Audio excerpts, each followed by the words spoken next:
Saludos, señoras y señores, y bienvenidos a una entrega más del Mundo por Montera, el canal más audaz para el público más inteligente. Hoy nos acompaña una vez más mi querido amigo, que siempre nos alegra con su presencia, el profesor Tristán Castí de Pinós, investigador, analista, divulgador, teórico y estudioso de historia antigua, escritor prolífico y viajero incansable, viajero ad intram y ad extram. O sea que aquí lo tenemos. Bienvenido, ¿cómo estás? Te veo estupendo. Bien, sí, sí. Se ve que llevas el agosto con Sí. potencia, con Bueno, fuerza, ¿eh? hemos tenido, digamos, fríos aires de hiperbórea que en algún momento determinado, mientras han venido a refrescar la canícula veraniega en esta zona de la Costa Brava, y después que otra de las cosas que nos ha puesto un poquitín, digamos, en forma, sobre todo, es que el mundo geopolítico se ha seguido moviendo a una velocidad extraordinaria. Sí, Y sí, entonces, estamos en una vorágine rapidísima que va a toda mecha, sí, pero de verdad, ¿eh? temo por este septiembre, pero bueno, estamos preparados ya para recibir los castañazos de donde vengan. De donde vengan, exactamente. Aquí estaremos mientras nos dejen para poderlo Sí. analizar y explicar. Pero hoy tenemos un tema relacionado con la última vez que hablamos sobre tu libro magnífico de Nostradamus, Caminos Secretos, que ya lo presentamos aquí. Efectivamente. Sí, Un sí, sí. libro del que ya hemos hablado. Podrán encontrar el enlace al programa en la descripción del canal y de este programa. Y es un libro pues, que da una visión nueva del famosísimo Michel de Nostradamus, o de Nostradama, como le gusta decir al profesor Tristán. Pero hoy tenemos un tema relacionado de una manera, tampoco quiero desvelar mucho porque es parte de lo del libro, por lo Sí, tanto sí, lo dejo en tus manos, la cuestión templaria y ese oro, sí. siempre el oro, ¿eh? Hombre, sí, sí, esto la pasta es la pasta en todas partes del mundo y en todas las épocas Y en todas las de la épocas, historia. ciertamente, Y por lo ciertamente. tanto, aquí hay mucho que contar, ¿no? Sí. Bueno, es que es muy curioso porque los que ya habéis comprado o habéis recibido el libro de Nostradamus y habéis tenido, pues, bueno, el placer, pues, de hacer una introspección, de sumergiros en esta, digamos, hipótesis sobre este personaje tan controvertido, habréis visto que hay como una especie de entrecruzamiento de elementos históricos que de alguna forma se aposentan alrededor de un punto neurálgico que yo en el texto, en uno de sus capítulos, he bautizado como Alet la misteriosa. Alet es un pueblecito de nada, ¿eh? O sea, de esos pueblecitos de la zona de Occitania, que bueno, que es muy sencillito, es muy mono, tiene un restaurante y tiene un hotel así como un poco, digamos, anclado en los tiempos más pretéritos que os podáis imaginar, un salto en el tiempo. Tiene unos baños, que es muy clásico también digamos, le ven en todas partes del mapa de la Francia clásica, y muy pocas otras cosas excepto los vestigios de una abadía benedictina absolutamente misteriosa que fue arrasada por un fuego. Generalmente, otra de las cosas que podréis ver en este libro es que por donde pasa Nostradamus pasa como un ángel de fuego. Detrás Mm. suyo hay aquí lo que dicen après-moi le déluge, pero en este caso era après-moi le feu. O sea, se queman bibliotecas, se queman monasterios, hay Sí, una especie de parece que mano tiene como una negra especie que deja como una senda, ¿no? Como una senda ígnea, de cenizas. Sí, sí, sí. Sí, sí, sí. Bueno, entonces me das cuenta es que ahí coinciden muchísimas cosas en este punto. Digamos, una de ellas es que, bueno, nos trasladamos, su familia era de esta zona de Carcassonne y muy probablemente de este pequeño pueblecito que fue una colonia judía que se refugió a la sombra de este monasterio benedictino, uno de los primeros monasterios benedictinos de la zona, o sea, construido entre el siglo IX y el siglo X, muy, prácticamente románico puro, cosa que tampoco es muy fácil de encontrar en esta zona de Occitania, por cierto, y que aquí pues había pues esta comunidad judía de la cual Nostradamus formó parte y es el lugar donde él, al regresar al origen de su familia, que en esos momentos, digamos, sus padres están más ubicados en la zona de la Provence, un poco más cerca de Cannes, bueno, la zona de Salon-en-Provence, Saint-Rémy, para los que conocen, entre Cannes y Marsella, y que no en la zona de Occitania, cuando en realidad la familia del padre venía de esta zona. Y no ampliaremos mucho el tema de Nostradamus, porque vamos a entrar en un tema mucho más interesante. Porque en esta zona de Alet van a coincidir muchas cosas en este pequeño pueblo, podríamos decir, en este villorrio, que podría haber pasado a la historia y prácticamente lo ha hecho como algo absolutamente desconocido.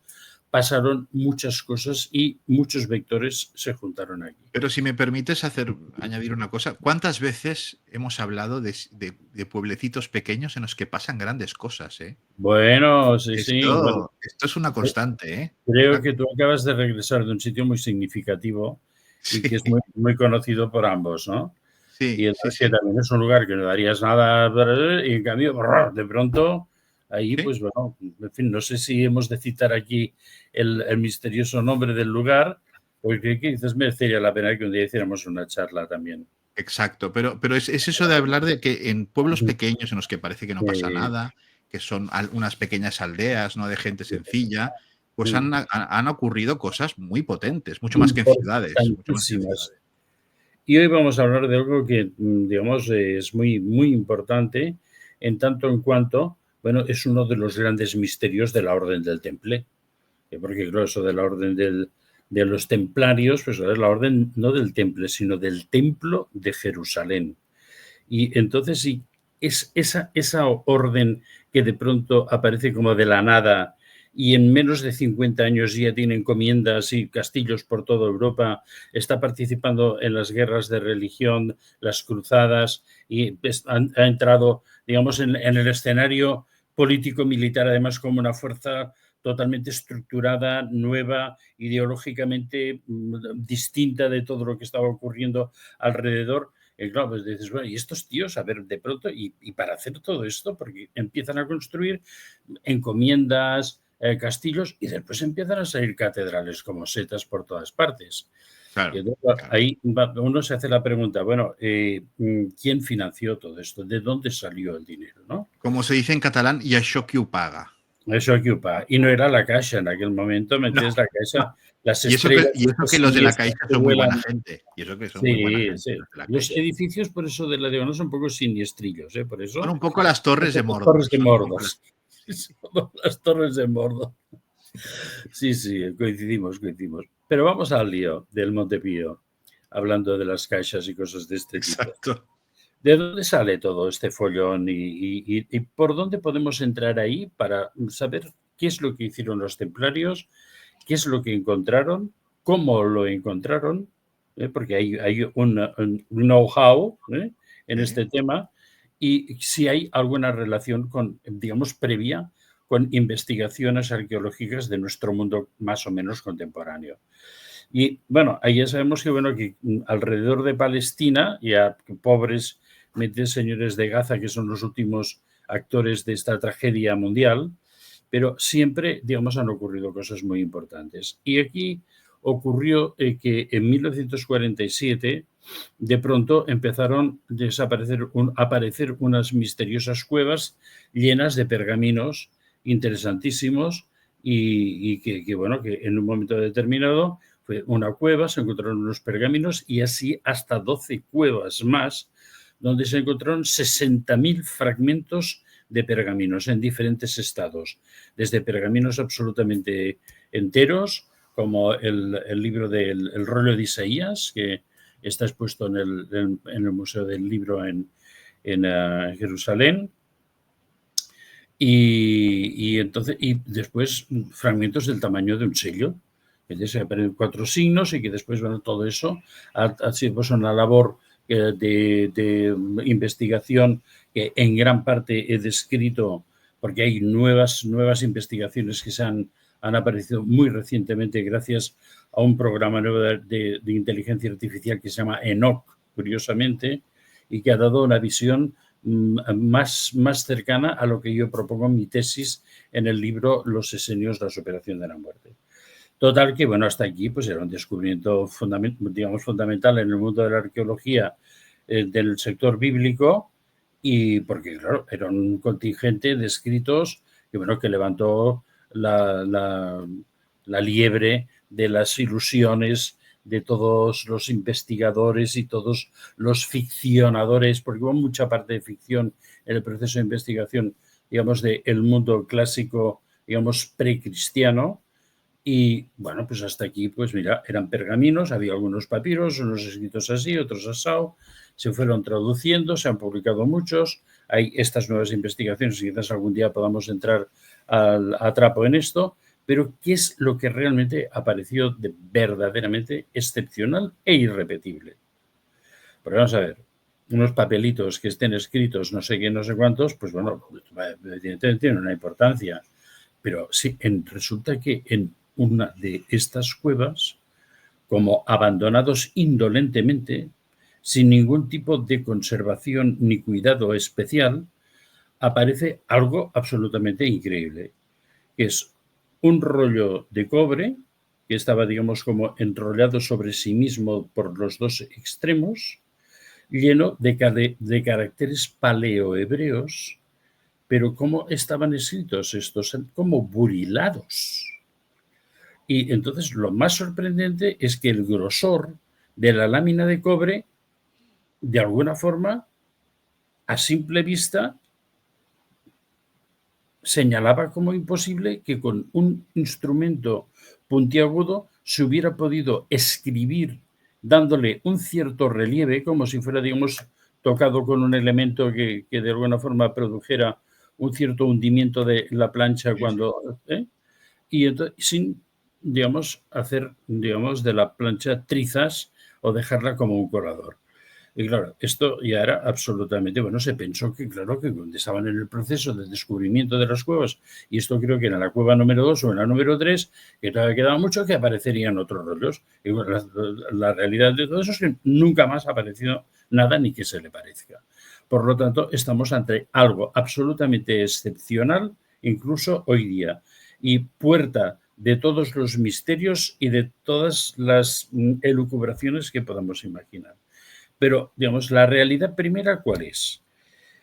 El equipo de paleógrafos y epigrafistas y especialistas en las lenguas primitivas de esta zona de Oriente que estaban trabajando en esto, pues claro, tenían los rollos, pero claro, no los podían abrir porque el cobre era tan fino que al intento ya de alguna forma en las primeras manipulaciones, la parte, digamos, plana que unía las dos partes enrolladas se había partido por la mitad.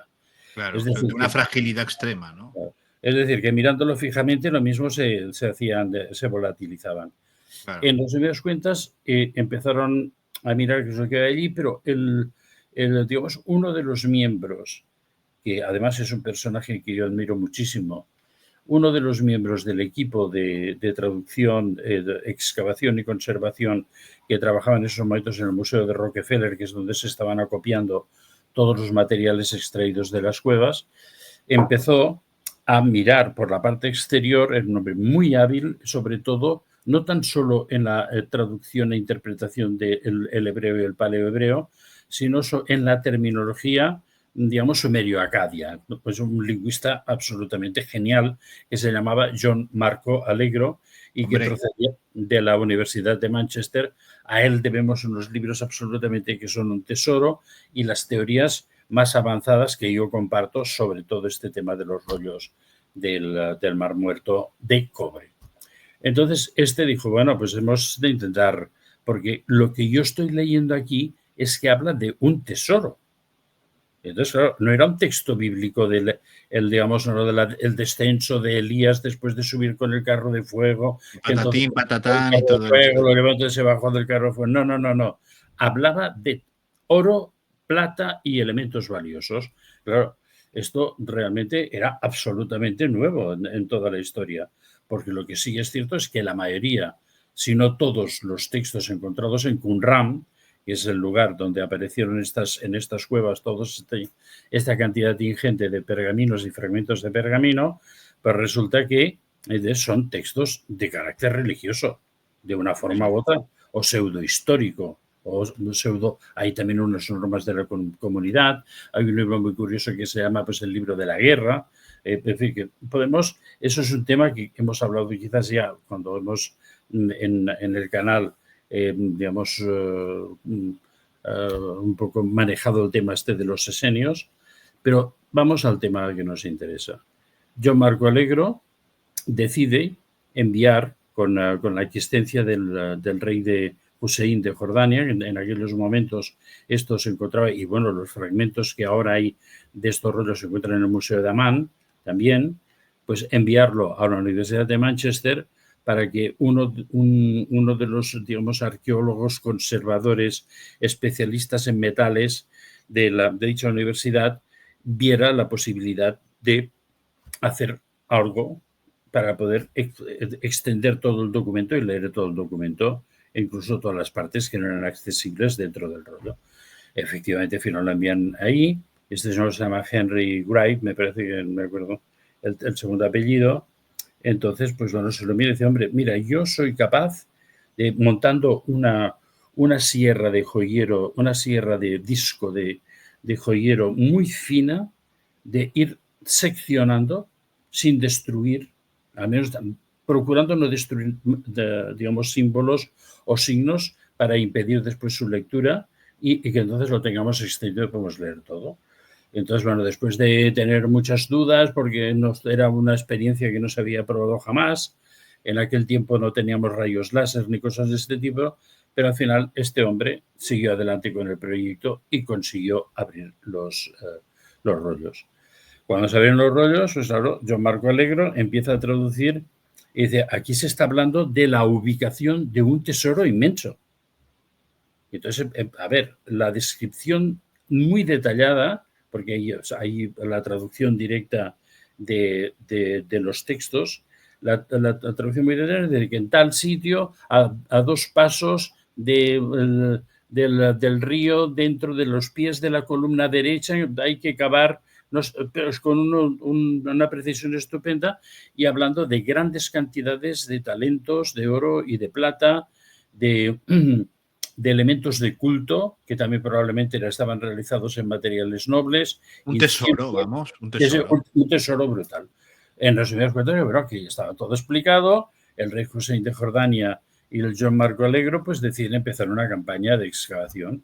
Y bueno, pues sí, pues empieza y desde el primer momento se van encontrando los sitios, pero vacíos. Y van siguiendo y se encuentran que todo está perfectamente descrito, que los lugares existen, pero que ahí ya no hay nada. Es decir, lo han llevado. Alguien pasó primero.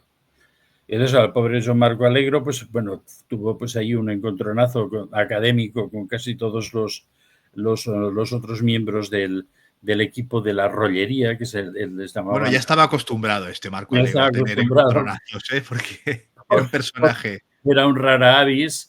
Sí. Y además le encantaba siempre remover el avispero, ¿sabes? O sea, que y además con las teorías más innovadoras que te puedes imaginar, ¿no? Sí. O sea, quizás algún día tendremos que escribir un libro. No hay una, que yo sepa, no hay ninguna biografía buena de John Marco Allegro. Y realmente es una cosa que me alegraría mucho disponer de una para penetrar en la singularidad de este personaje. ¿Qué ha pasado? Entonces, bueno, ¿qué ha pasado con ese tesoro? Porque claro, ahí se hizo una evaluación más o menos traduciendo a ver los talentos que podían pesar y tal. Se hablaba del orden de 25-30 toneladas de oro y 75 toneladas de plata, así por lajero. O sea, además, los potitos de metal, todo lo que pudiera salir de elementos rituales que podían estar de alguna manera, o incluso vestimentas, que luego aparecieron vestimentas, digamos, para los sacerdotes. Y bueno, pues todo esto era absolutamente espectacular. Total, se quedaron, como se dice aquí en Cataluña, con un pam de nas, ¿no? Con la nariz de Pinocho. Y entonces, pues bueno, realmente todo esto hizo un daño muy importante a su carrera académica. Pero vamos a dejarlo ahí en ese punto de que eso había desaparecido. Pero lo que es importante es que los lugares lugares escritos existían, Sí, con no, precisión, con hicieron precisión. una excavación sistemática, porque claro, hermano, lo mismo en estos sitios no encontramos esto, pero tendremos otros sitios donde podemos encontrar, Claro, ya no tan solo por el valor monetario, sino por el valor arqueológico. claro, ¿Eh? claro, sí, sí, Porque sí. claro, a ver, también vamos a ver otra cosa que es muy importante. El tema de la arqueología en Israel es de una pobreza extraordinaria. ¿Mm? A ver, Sí. esto es otro tema. Es decir, que yo, a ver, tengo bastantes libros de arte y tengo un libro muy, muy solvente de material arqueológico de Israel que casi todo pertenece a la época romana y a la época de los Ptolomeos y de los Seleucidas. O sea, Sí, es sí. material greco-romano y lo demás son tonterías. Es Sí, decir, no destacaron por su capacidad de de crear. producción artística en ningún sentido, cerámica, en fin, sí. Eran copistas, más bien. Sí, Sí, no, sí. quizás yo creo que era un pueblo nómada sentado de una forma un tanto artificiosa o artificial, por decirlo de Ya. alguna forma. Pero vamos a dejarlo y entonces vamos a decir, ¿y qué pudo pasar ahí? Bueno, claro, el siguiente paso nos lleva a Roma, nuestra querida Roma. Roma. Venga, algún día tenemos que hacer un programa de Roma, Desde Roma. de Desde Roma. marzo y hacer las cosas estas que nos gusta hacer por allí. Entonces nos lleva ahí y nos lleva pues allí al foro, al arco de Tito, en el cual aparece las tropas romanas entrando victoriosas, pero lo más importante de todo eso es que llevan la menorá del templo Sí. a hombros. Es decir, que cuando Tito en el 68-70 después de Jesucristo ataca al pueblo israelita porque estaba hasta las narices de sus revoluciones y de sus historietas y Sí. entonces destruye el templo de Jerusalén, que el templo de Jerusalén, como siempre yo he dicho, seguramente la base magnífica de rocas traídas desde Baalbek, seguramente vinieron desde Baalbek del Líbano, y los cedros del Líbano, es que en la parte superior es lo que constituía el templo. El templo superior podía estar forrado de oro, que parece ser que era así, pero que la estructura era de madera, porque si no se hubiera podido reducir a cenizas sin dejar ni un solo vestigio. Exacto. Tito arramba con todo lo que puede y lo que sí sabemos es que en lo que aparece en el arco de Tito es la menorá y la mesa de oblaciones, pero no aparece ni el arca de la alianza, que es otro de los temas que nos interesa mucho, ni nada más, ni que se llevaran sacos, ni en los registros romanos llegan de que pues, posiblemente pues, arrancaron elementos ornamentales y que fueron parte de un tesoro, pero no había, digamos, una significación de que hubiera algo más destacable que esto. ¿Qué pasa con ese tesoro? Que, bueno, pues llega pues, el momento en la caída famosa del Imperio Romano y entonces, pues claro, Alarico entra en Roma, saquea el tesoro imperial y se lo lleva. Entonces, bueno, ya tenemos una vía de ver por dónde ha podido salir una parte del tesoro del templo de Jerusalén. Dicen que, aquejado de una enfermedad súbita, morirá en Consenza, en Calabria, y que ordenará y que allí se entierra a Alarico y a su tesoro, cosa que tampoco tenemos un registro arqueológico a día de hoy de que allí se haya Que encontrado lo nada más. acredite. Esto no es. Claro, sí. Claro. Sí. Y entonces resulta, pero muchos autores piensan que él realmente lo que hizo con el tesoro, encontrándose en el fin de sus días, es enviarlo a Occitania, que entonces ya era, digamos, un país visigodo y que envió ese tesoro a una parte de Occitania, que es un lugar muy especial, que es los que conocéis, digamos, un poquitín el sur de Francia, entre Narbona y Carcassonne, hay unas montañas que se llaman las Curveras, las Le Corbière, como dicen los franceses, y allí hay dos monasterios muy singulares a cada punta de ese recorrido. Encima de Narbona está Fonfreda y encima de Carcassonne está la Gracia en occitano, que ha sido prácticamente muy asolado por estos grandes incendios que también alguien, una mano misteriosa, ha prendido a esas montañas, ¿no? Y en el que hay, por cierto, un monasterio muy floreciente actualmente, que es el monasterio de la Grasse. La gracia, la gracia, Exacto. Sí, sí, la sí, sí, gracia. sí, La verdad, allí todos los nombres de Occitania se han francofonizado. Y claro, claro. para encontrar la significación real hemos de ir al provenzal antiguo, Como que lo es que tú siempre mencionas de Narbona, la Mar Bona, ¿no? La la Mar Bona. Mar por ejemplo. Y bueno, ¿y qué había pasado ahí? Bueno, pues que los esenios en el 100 antes de Jesucristo fueron, de alguna forma, despachados, se desalojó Qumran, se les persiguió, los seleucidas, que estaban muy hasta las narices de los cultos semíticos y cosas descontroladas, y una gran parte de la población esenia marchó hacia la zona de Occitania. ¿Por qué marchó hacia la zona de Occitania? Porque sus guías espirituales, eran personas totalmente hiperconectadas, les hablaron de un lugar que se llaman las montañas de la luz, que en aquellos momentos eran los piros neos en griego, las montañas del fuego nuevo. Y en búsqueda de eso llegaron a las costas de Occitania, cerca de entre Narbona y Perpiñán, y desembarcando allí, su primer lugar de asentamiento fue lo que actualmente hoy es el monasterio de Fonfreda, porque había una serie de cuevas encima de esa zona de la Mar Bona, y entonces se asentaron allí. Luego, cuando la siguiente, digamos, hornada después de digamos, el castigo absolutamente cruel del ser encarnado, y que tú ya sabes que por mi libro de los esenios y por muchas cosas que he explicado siempre, yo consideré que su verdadera resurrección fue la recuperación de la muerte a través del oro monatómico, y que volvió a la vida por, digamos, las curas esenias, y que este grupo también siguieron hacia esta misma zona a buscar a sus compañeros esenios que habían marchado. Y parece ser que hay algún tipo de registro histórico, ya sabes que ahí entramos en un tremendo mundo nebuloso, de que María Magdalena, al menos, que habría primero aterrizado en la zona de la desembocadura del Ródano, que ahora volveremos a la desembocadura del Ródano con los templarios, y después había marchado hacia Narbona, y de allí había subido a ese lugar y había permanecido en el monasterio de Fonfreda. Y de allí siguió adelante hacia el sitio que nosotros después seguiremos también.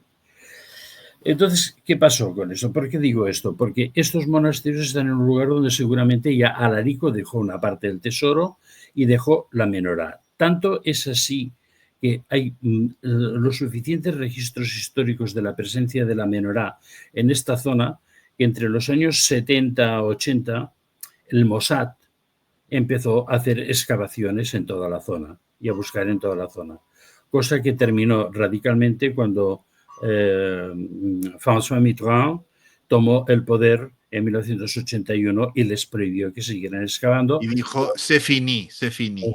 C'est fini, mes amis, retournez a votre pays.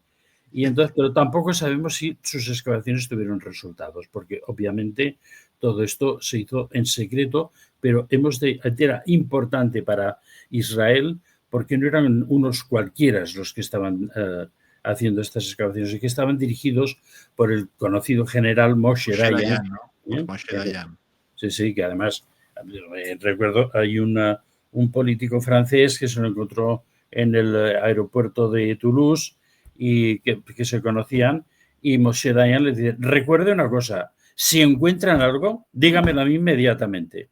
Es decir, estaban seguros de que allí había más o lo que habían conseguido, o esperaban encontrar mucho más de lo que y bueno, decir que el que estuviera Moshe Dayan en persona es que algo potente debía ser, porque claro, encontrarte a Moshe Dayan en el aeropuerto de Toulouse, no sé cómo que... Bueno, es cierto que después otra cosa muy importante, que es que François Mitterrand después, a partir de, yo creo que antes ya había tenido alguna relación con la zona, pero que después él aparece por Rennes-le-Château varias veces, y por la zona. Es decir, un hombre que estaba de alguna forma vinculado con este misterio que hoy vamos a hablar y vamos a seguir.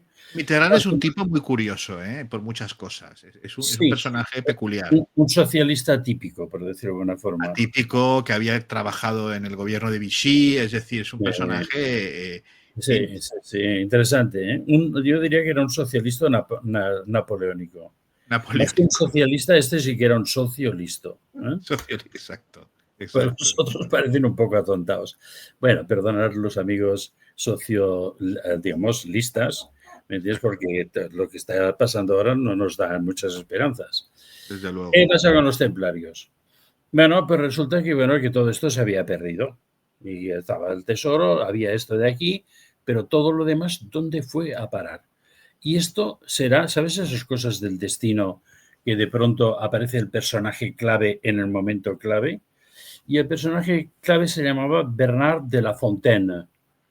Y ese señor Bernard de la Fontaine era un hombre que tenía unas aspiraciones político-globalistas ya en su tiempo, por decirlo de alguna forma, y era un hombre que había visto como la orden de Cluny, la orden benedictina, en Francia representada por Cluny, tenía un poder absoluto.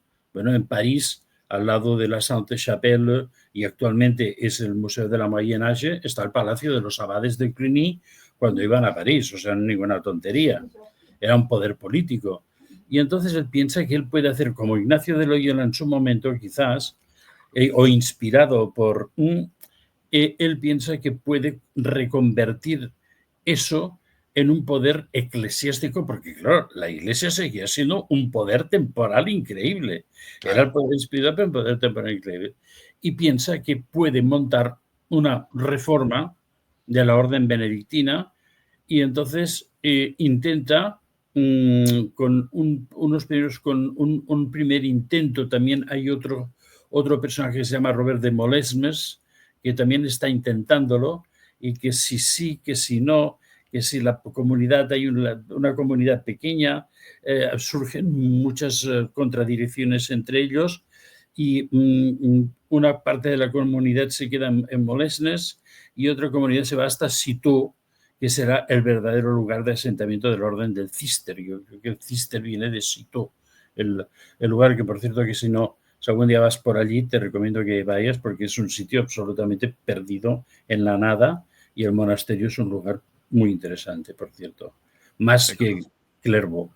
Entonces, él se decide, se lleva a 30 familiares suyos, no se lleva a 3 o 4 amiguetes, se lleva a 30, entran masivamente en el monasterio de Citeaux, que entonces estaba regido por un monje de origen inglés que se llama Stephen Harding, y entonces, ¡pum!, ahí toma el pie y quiere empezar a crear monasterios y expansiones y, digamos, adelantarle por la derecha a la orden benedictina. El problema, no tienen un duro. Y entonces, claro, quieren hacer el monasterio más grande, la biblioteca más grande. Es un hombre que ya ha oído hablar de algo de la Atlántida, de una ciencia secreta, y entonces empieza a buscar y a encontrarse con los rabinos de la zona. Y los rabinos de la zona le confirman muchas de las cosas, de los rumores que él ya había escuchado, porque en resumidas cuentas, el camino de Bernardo de Claraval, el Valle de la Luz, la Claraval, entonces era simplemente un camino a un poder eclesiástico, espiritual, pero un poder. Y entonces, pues bueno, pues este hombre pues está y les confiesa, bueno, claro, yo tengo muchos proyectos, pero no tengo cómo financiar. Y los llamaderos le dicen, hay una forma de hacerlo. Y dice, bueno, ¿cuál forma? ¿Ves? La conversión del plomo en oro. Dice, sí, también tenemos los secretos de la alquimia. Y entonces ya empezábamos a ponerse, digamos, nervioso nuestro amigo Bernardo de la Fontaine. Y entonces dice, hay en un lugar de Occitania, hay unos pergaminos metálicos que guardan el secreto del tesoro del templo de Jerusalén. ¿Ah? Y bueno, ¿y qué hay que hacer? Entonces dice, no, bueno, los pergaminos están allí, los pueden traducir nuestros amigos rabinos de Occitania, o pueden venir aquí, los traducimos todos y ahí está los lugares donde se escondió ante la amenaza desde la destrucción de Jerusalén por los romanos, se escondió todo el tesoro del Templo de Jerusalén y más cosas, porque hay dos rollos. Uno que ya estaba anunciado en el rollo de cobre anterior, que se decía que había otro rollo que continuaba y que no apareció, y después en la tradición cabalística se hablaba siempre de un rollo de plata también, que estaba también grafiado y que, digamos, había informaciones muy importantes para conseguir no tan solo el tesoro, sino conseguir los elementos mágicos que de alguna forma estaban representados en los escritos en el Deuteronomio. El Arca de la Alianza, las vergas de Dios, las tablas, etcétera, etcétera, etcétera. Y entonces, pues claro, se ponen todos nerviosísimos. Busca a su alrededor su tío André de Montbard, reúne a otros gente de la Champaña, todos son de la Champaña, están en la zona Borgoña de la Champaña, y entonces, o sea, buscan gente que sea capaz de ir a Tierra Santa y entonces realizar el trabajo, que es encontrar el tesoro. Y entonces aparecen estos que serán los 9 primeros caballeros de la Orden del Templo de Jerusalén, ya que cuando lleguen allí el rey Balduino, que es, digamos, descendiente de Godofredo de Bouillon, y Godofredo de Bouillon está emparentado con Hugues de Payán, por cierto, y entonces él les va a dar su residencia, que es la mezquita de Al-Aqsa, y entonces estos caballeros del templo irán allí no a proteger los caminos contra los musulmanes, que era una gente muy aguerrida y con una caballería absolutamente destructiva, sino a trabajar para encontrar lo que estaba en los pergaminos, no, perdón, en los rollos de cobre y de plata y encontrarlo. Y esa es la razón por la que John Marco Alegro, cuando llega a buscar eso, lo encuentra vacío. Entonces pasan 9 años buscando todas las ubicaciones y aparte entrando en las profundidades del basamento del Templo de Salomón, donde van a encontrar las arcas de la alianza. He dicho las arcas, no he dicho un plural. Porque además hay otra cosa que es muy importante. Para la gente que tenga mucho interés en la idea de los templarios en América, por ejemplo, uno de mis digamos, lectores, oyentes, me escribe desde Ecuador y me dice que en un museo del Ecuador hay un arca de la alianza forrada de oro con 2 querubines, me envía fotografías, se encontró en una zona volcánica, en una cueva volcánica, con escrituras rúnicas, por cierto, y eso existe.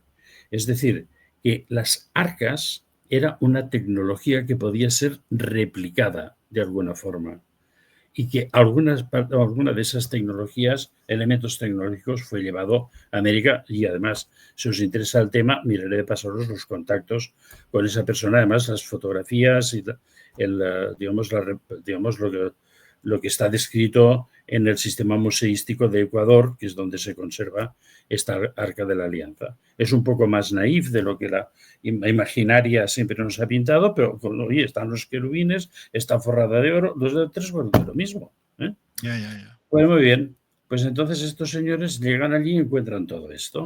Y claro, encuentran unas cosas que no saben ni cómo tocarlas, pero que hay en la parte del rollo de plata se explica cómo se tiene que acercar a estos elementos hipertécnicos.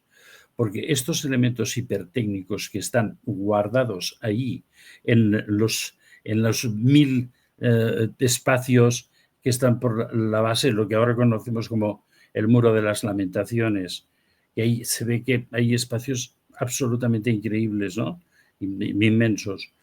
Entonces, pues resulta que, claro, depende de quién se acerque, depende de cómo se toque, crea inmediatamente una lesión. Va a hacer una emisión de plasma y todos fritos. Pero en el rollo de plata van a encontrar el cómo hacerlo. Hay las vestimentas de los sacerdotes levitas y hay la forma de mover eso.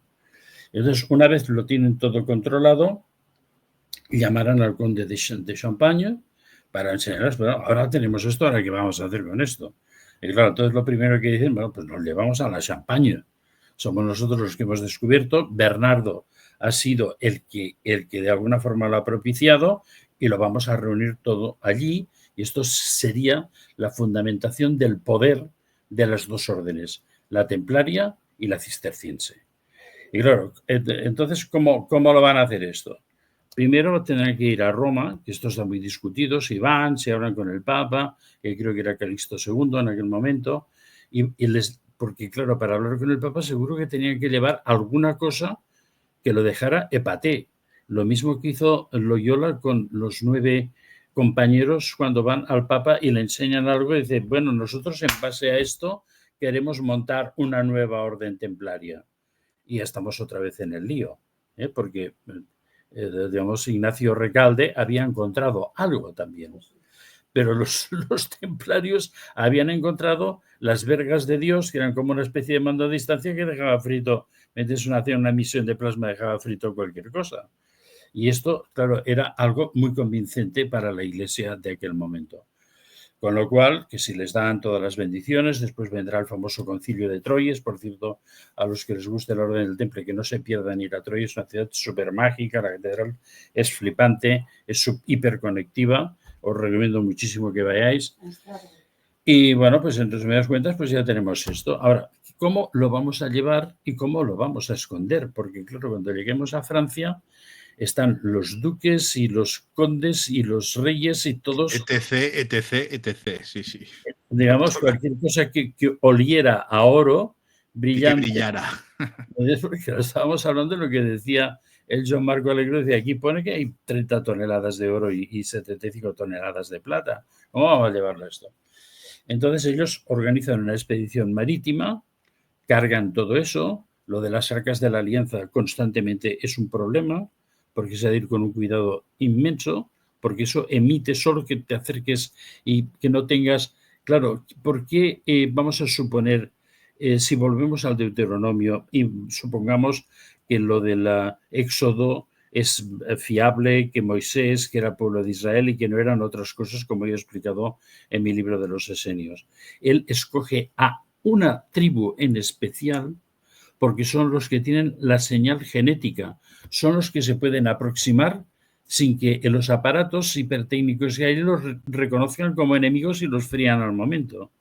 Y entonces son estos los que pueden transportar el arca, porque además el arca, el material que hay en el interior, es una especie de superconductor muy relacionado con la teoría de los metales monoatómicos, que no vamos a entrar ahí porque es un laberinto científico que necesitaríamos como mínimo leerlo, porque yo soy incapaz de expresarlo de una forma científica coherente, ¿no? Pero que eso producía además una cierta levitación. Y por eso los levitas, bien, la levitación viene eso porque algo que pesaba toneladas lo podían levantar entre 2 personas y trasladarlo entre 2 personas, porque se aligeraba, digamos, el peso, había un cambio, digamos, atómico en la materia y entonces había como una emanación antigravitatoria, ¿no?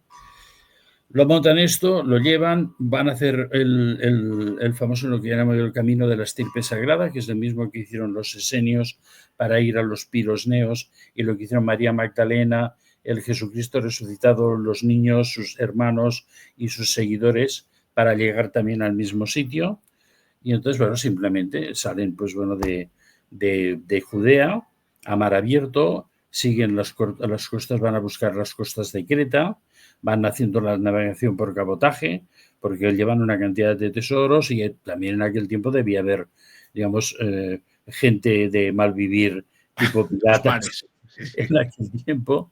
Y entonces van subiendo y a pesar de que son gente pues militar y armada, pues tienen una prudencia extraordinaria porque llevan el tesoro y luego llevan los elementos hipertécnicos, las arcas de la alianza. ¿Y dónde irán a parar estas arcas de la alianza? Y bien, pues llevaremos, si Dios quiere, pues al final y podremos describir el país de las arcas, le pays d'Arc, que está en esa zona muy cerca de Alet, que es el hipercentro del que vamos a hablar. Entonces, bueno, lo suben, siguen por eso, suben por la costa de Sicilia, pasan por el estrecho de Messina, paran en Calabria, donde ya hay una unos esenios que se han asentado allí y después unos cristianos del grupo que iban con la estirpe sagrada que se quedaron con los esenios. Calabria tendrá muchísima importancia en todo momento de la historia y muchísima importancia también en la vida de Nostradamus, y de allí pues subirán por Cerdeña, Córcega, Cerdeña, y cogerán la desembocadura del Ródano y navegarán de toda la parte del río que es navegable hasta Lyon, donde desembarcarán esto y se han llevado todos estos elementos, el tesoro y las arcas de la alianza, a Le Bois d'Orient en Champagne, y serán ocultados allí. ¿Qué pasará? Bueno, es una solución improvisada.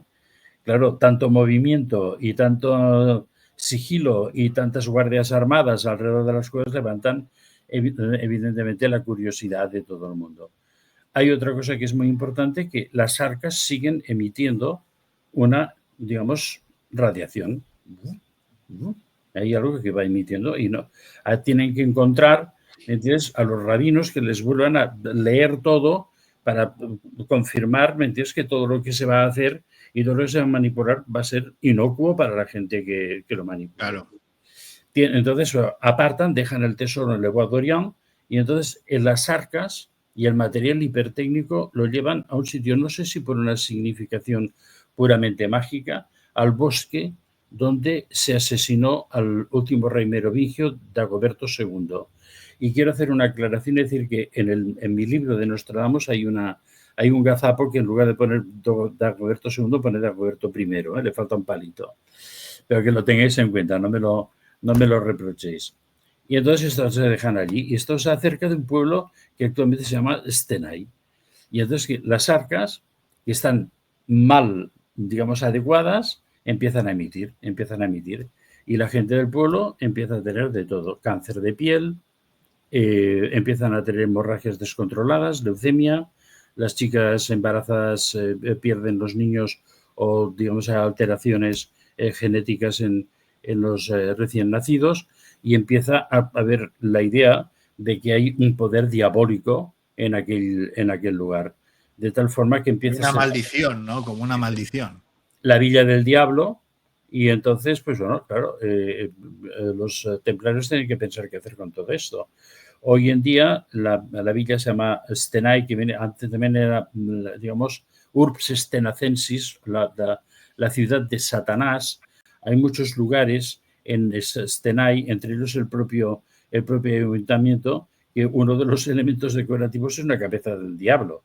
Pero, digamos, hay otros lugares y otras casas, digamos, antiguas en esa zona que exhiben la cabeza del diablo. Total, tienen que llevarse las arcas de alianza de allí. Y entonces también hay otra cosa. El tema de los tesoros en el Bois d'Orient está muy expuesto también. Entonces deciden hacer algo muy importante. Y ahora es cuando se va a aproximar todo eso a nuestra zona.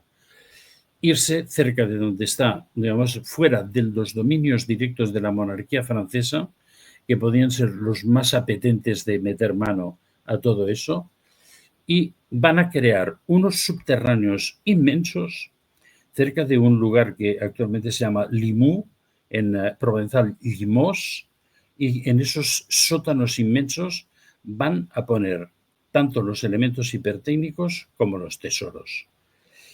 ¿Cómo sabemos que esto fue así? Bueno, primero porque se lo tienen que llevar. ¿Cómo lo hacen? Bueno, primero montan como una especie de caravana para llevar los elementos hipertécnicos como a visitar las catedrales, tanto las que están construidas como las que están en periodo de construcción, como para inseminarles de esa energía tan importante, y van haciendo un recorrido que se llamó el Tour de France, y que ahora, aparte del Tour de France ciclista, es lo que se dice los jóvenes francmasones de las órdenes, digamos, de manualidad, carpinteros, herreros, muchos escultores, que son los que para pasar, digamos, como auténticos compañones, tienen que hacer ese Tour de France por las catedrales francesas, hacer reparaciones y tocar los elementos clásicos y, digamos, tomar la energía de los viejos compañeros, ¿no? Y entonces, bueno, irán por ahí. Tenemos un elemento que nos lo llama perfectamente la atención, que es en la Puerta de los Apóstoles de la Catedral de Chartres, que está el Arca de la Alianza con una pequeña, digamos, un pequeño texto debajo que pone et in arca cederis.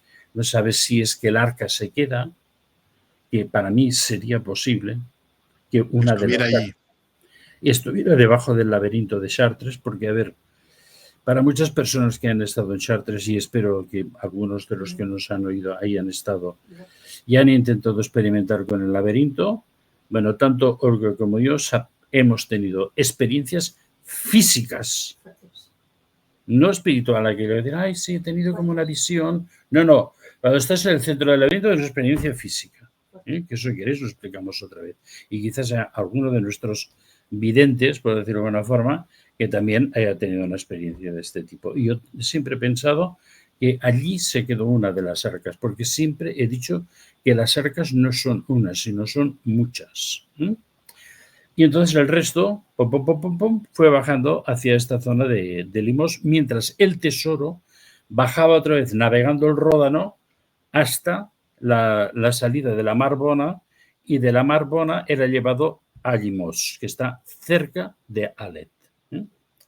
Pero ¿qué pasó? En algún momento, cuando empiezan a haber las guerras contra los albigenses, piensan que esto no es un lugar totalmente seguro, o quizás lo tapían, porque es que realmente los accesos que hay actualmente a estos dos subterráneos, que fueron descubiertos, entre comillas, por casualidad, por uno de los autores de uno de mis libros predilectos, que además os recomiendo y que creo que tú también lo tienes, que es La revelación de los templarios, de Lane Picknett y Clive Pryance. Sí. El Clive Pryance, mientras estaba andando por allí para documentar con su hermano Kate, cerca de la abadía de la que se llama actualmente de Notre Dame de Marsella, que en realidad en el occitano antiguo es Nuestra Dama del Mar y Cel. Y entonces, buscando por allí, entonces, a ver, buscando qué había, porque había quizás la posibilidad, había habido un eclesiástico que era San Vicente de Paúl, que había estado relacionado mucho a esta iglesia y que de pronto desapareció, dijo que había estado afuera en las Américas o en no sé dónde, bueno, era 1500 y pico, o en no sé dónde, en algún país asiático, volvió totalmente rico. Quizás no estuvo en ninguna parte, sino que descubrió parte del tesoro templario que había quedado abandonado allí. Y entonces estaban buscando para allí, total que el pobre Kate, que es el hermano de Clive, pues cae por un agujero y cae pues 40 metros más abajo, con lo cual se lesiona las piernas, el pobre chico está allí, no sabe cómo sacarlo, van a buscar a la policía y a los bomberos de Limoux, y dicen, ahí no hay nada, es imposible que se haya caído. Bueno, que sí, que mi hermano se ha caído y no sabemos, es un pozo, que parece que no hay agua. Entonces llegan los bomberos y la policía, se quedan a cuadros, bajan y descubren unos subterráneos inmensos donde el pobre Kate estaba hecho fosfatina allí al fondo, ¿no? Y entonces veo que vamos dando como pequeños pasitos para acercarnos al punto que ahora nos va a interesar. Porque Limoux está al lado de Alet. Y entonces hay otra cosa que es muy importante. Durante este tiempo, en el interregnum de las guerras albigenses, el previo y el después, de pronto una base templaria cerca de Rennes-le-Château se instala en un castillo semiderruido que se llama, actualmente llaman Le Bessus, y que en esa zona había habido unas minas romanas de oro que estaban supuestamente agotadas. Y aparecen unos fundidores alemanes que no hablan una palabra de nada, solo alemán, y que se dedican a fundir oro. Pero ¿qué estaban fundiendo esta gente? Estaban fundiendo monedas, estaban fundiendo elementos arquitectónicos que habían traído, de que formaban parte de ese magno tesoro del Templo de Jerusalén. Eso nos da otra pista. Es decir, el oro que fue llevado allí se creó como en una zona del Lebesista bastante separado digamos, de los elementos de digamos, población cercanos, ¿no? pero que claro, eso ya nos hace sospechar que los templarios estaban, como decirlo, por decirlo de alguna manera, estaban blanqueando, lo mismo que hay que hacer ahora, están convirtiendo lo que se habían llevado de Jerusalén en moneda o en material, en lingote, en material intercambiable, ¿no? ¿Y qué más hay ahí que después nos pueda señalar que todo eso todavía, hasta hace relativamente muy poco tiempo, y que fue el origen de que Nostradamus fuera acogido en la sociedad o digamos en la orden de los custodios secretos en Alet? En un momento determinado deben buscar un lugar más inaccesible. Y al lado de ese sitio se van a construir una serie de fortalezas militares muy efectivas. Porque, claro, al lado de Alet, donde se va a esconder definitivamente, creo que en los tiempos de Mitterrand ya se hicieron cosas ahí, es donde se va a esconder, digamos, al menos durante muchísimo tiempo, gran parte del tesoro y otras cosas que ya existen allí, que ya están escondidas y que están custodiadas por este grupo, digamos, de hebreos. Y después hay algo muy importante. Después de la guerra de los albigenses, los benedictinos de la zona, que habían tenido mucha mano libre también con los hebreos, porque en aquel tiempo los cabalistas hebreos eran los científicos más avanzados del momento, ¿no? Y ya habían tenido muchas simpatías con los cátaros, son desalojados de la abadía benedictina, que era un lugar donde había una biblioteca con muchísimos secretos y un laboratorio espectacular, porque en la zona de Alet hay una selva al lado que hay para hacer cualquier cosa. Plantas hiperconectivas, setas alucinógenas y todo lo que tú quieras. O sea, un mercado absoluto. Una droguería al aire libre, que podías coger de todo, ¿no? Y entonces, pues, los benedictinos que han sido apartados cogen todas las cosas misteriosas antes de que puedan venir los obispados a meter mano y se esconden en los bosques o en la comunidad hebrea. Y estos son los que constituyen los guardianes del primer secreto. El primer secreto es todo lo que se ha sacado allí. El segundo secreto es su conexión con los esenios. Y el tercer secreto es que la estirpe sagrada, María Magdalena, los niños y probablemente los cuerpos de ellos son enterrados en una mina de caolín que está en Alet, y que forma parte del paisaje y que en aquel tiempo era una mina, una montaña extraña, pero que a través de esa mina se acceden a unas galerías, a un mundo subterráneo extraordinario que se desparrama por debajo de las montañas y que allí dentro, después los templarios que también llegan, conocen y buscan ese lugar para guardar todo eso, y ahí van a colocar unas arcas de la alianza como guardianes del acceso, pues también van a conocer. ¿Qué es lo que nos señala que ahí pasa algo especial?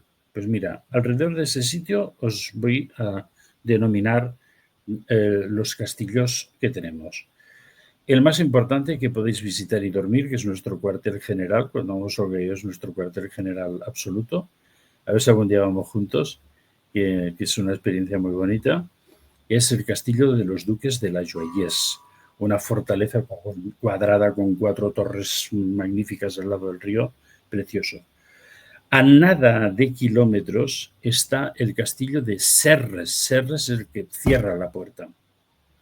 Ahí delante había otra cosa, que era la famosa tumba de Pontils, que decían que era una tumba, pero que en realidad era digamos, una caja de mucho material,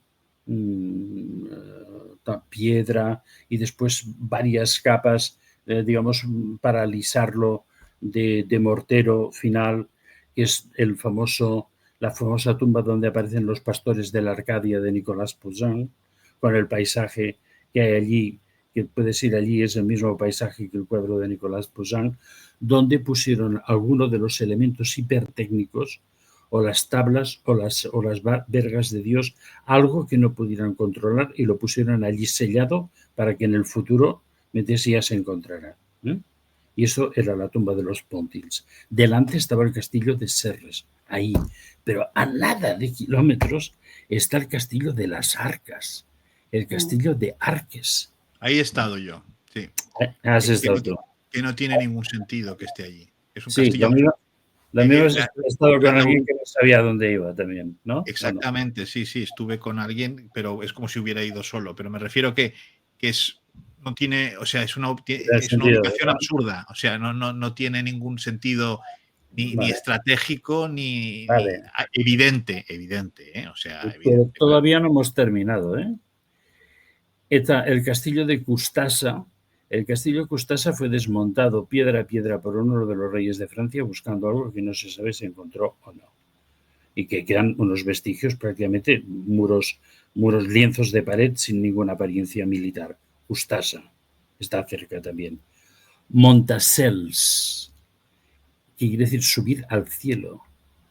Montalcel, donde nació el Berenguer Suñé, Berenguer Suñé. Al lado de ese, justamente de ese castillo, hay un pueblecito muy pequeño que se llama Esperaza, que es Esperanza de Montalcel. ¿Y qué había para subir arriba que hiperconectara arriba? El castillo de la reina, Reine de le Château, el castillo de la reina Goda, ahí arriba. Oye, ¿no os parece que esto en un espacio, si lo miramos en un mapa, no entendemos qué hacen? Sí, esto es cierto que el espacio es el mismo sitio.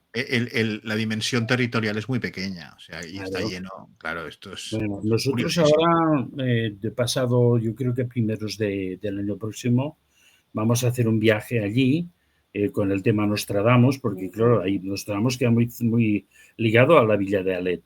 Y después intentaremos, o en todo en un primer viaje o en 2 viajes, conectar el tema de Rennes-le-Château, Nostradamus y hacer un encuentro allí de 3 o 4 días. Y ya avisaremos por los canales cuando empezamos a hacer toda esta historia. Entonces, este es el punto donde los templarios van a guardar su inmenso tesoro, que en parte van a convertir, digamos, en materia de intercambio, o sea, todos los elementos, y tal. Un personaje que hay mucha gente, Berenguer Sonia fue uno de los que encontró la forma de acceder al tesoro. Y eso fue, claro, el origen de su fortuna. Absurda, sí, inexplicable. No sabía dónde salía el dinero. Y no salía de la iglesia, que sí que había excavado y había encontrado cosas. Pero encontró la forma de acceder. Porque, claro, los que accedían de cualquier manera quedaban fritos por la emanación de plasma de las arcas.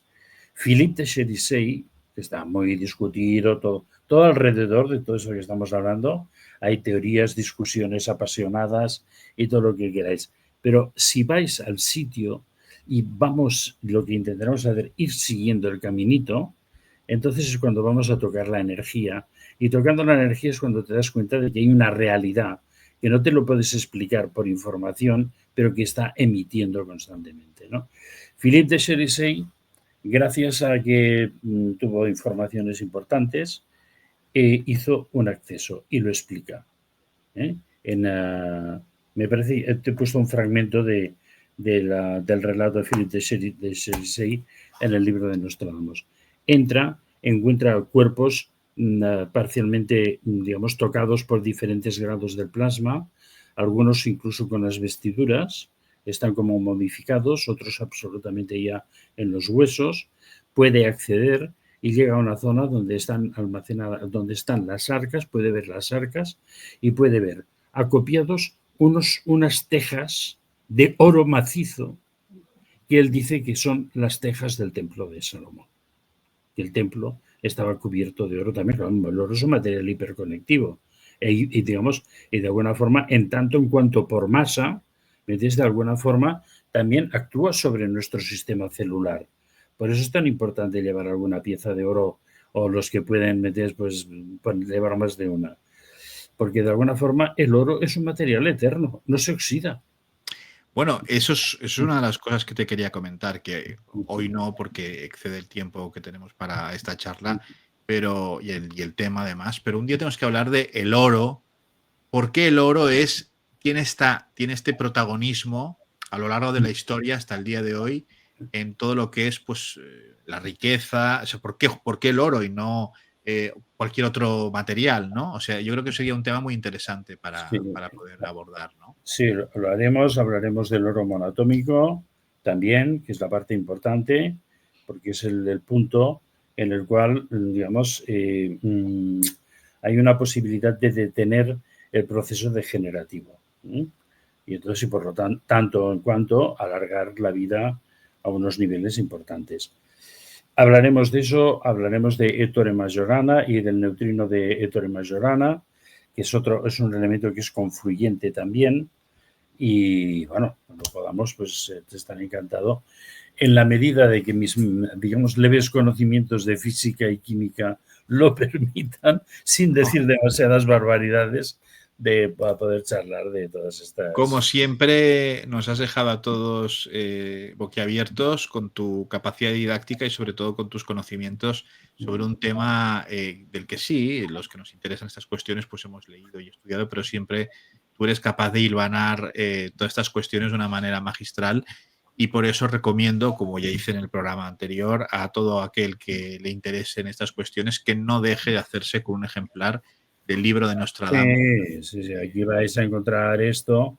Y bueno, para todos los que les guste pues, el tema templario, déjame que añada pues, un pequeño colofón, porque ya vamos a hacer a finales del mes de octubre un nuevo viaje iniciático al mundo templario de Teruel.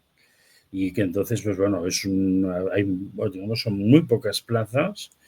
Disfrutaremos de una casa verdaderamente templaria. Estaremos en una zona que realmente, digamos, lo vivenciaremos al 100%. Y será, pues bueno, anunciaremos las fechas exactas, pero será, yo creo que la semana anterior al puente de Todos Santos, y que creo que nos vamos a mover porque también es un momento en el que las energías se mueven mucho. Exacto. Para todos aquellos que no lo sepan y para seguir informados sobre estas cuestiones, que miren en la descripción de este programa cómo acceder al canal del profesor Tristán Casti de Pinós y de Olga, de su mujer, donde están todo el rato poniendo informaciones interesantísimas sobre estas cuestiones. También está el contacto para poder comprar un ejemplar del libro de Nostradamus, que es absolutamente recomendable. Que me consta que ya hay muchos amigos pues, que se han interesado por él y que estarán disfrutando de lo lindo con una teoría absolutamente nueva, ¿no?, sobre este personaje. Y nada, nos vemos pronto por aquí y de momento nos quedamos con el oro, ¿no?, y con ese misterio de las arcas, ¿no?, en plural, como muy bien has comentado, que da para mucho y que, bueno, seguramente, seguro que continuamos en programas sucesivos. Recordad esa información que es absolutamente esencial. Lo mismo que hemos tenido que hacer un programa muy a la carrera para poder comprimir tantas acciones en este tiempo. El Arca de Ecuador es un descubrimiento absolutamente increíble. Y pues ahí queda. La confirmación de muchas teorías que dan a las arcas, digamos, no la excepcionalidad de una sola, sino la posibilidad de que hubiera sido un elemento de hiperconexión brutal. Pues ahí queda. Tristán Casti de Pinós, viajero, estudioso, divulgador, escritor prolífico. Una vez más, muchísimas gracias por haber querido estar y ponerte el mundo por montera para venir a hablar de Nostradamus y del oro templario. Nos vemos pronto, Dios mediante. Si los hados y los idus nos acompañan. Así será. Exactamente. Y a todos ustedes, señores y señores, miren la descripción de este programa, encontrarán toda la información. El libro puede ir dedicado a petición del comprador, pues vamos a su nombre, por parte del escritor, que aquí lo tenemos, se lo dedicará con mucho gusto. Y nada, muchísimas gracias por haber querido conectar una vez más con El Mundo por Montera, el canal más audaz para el público más inteligente. Buenas noches. Buenas noches.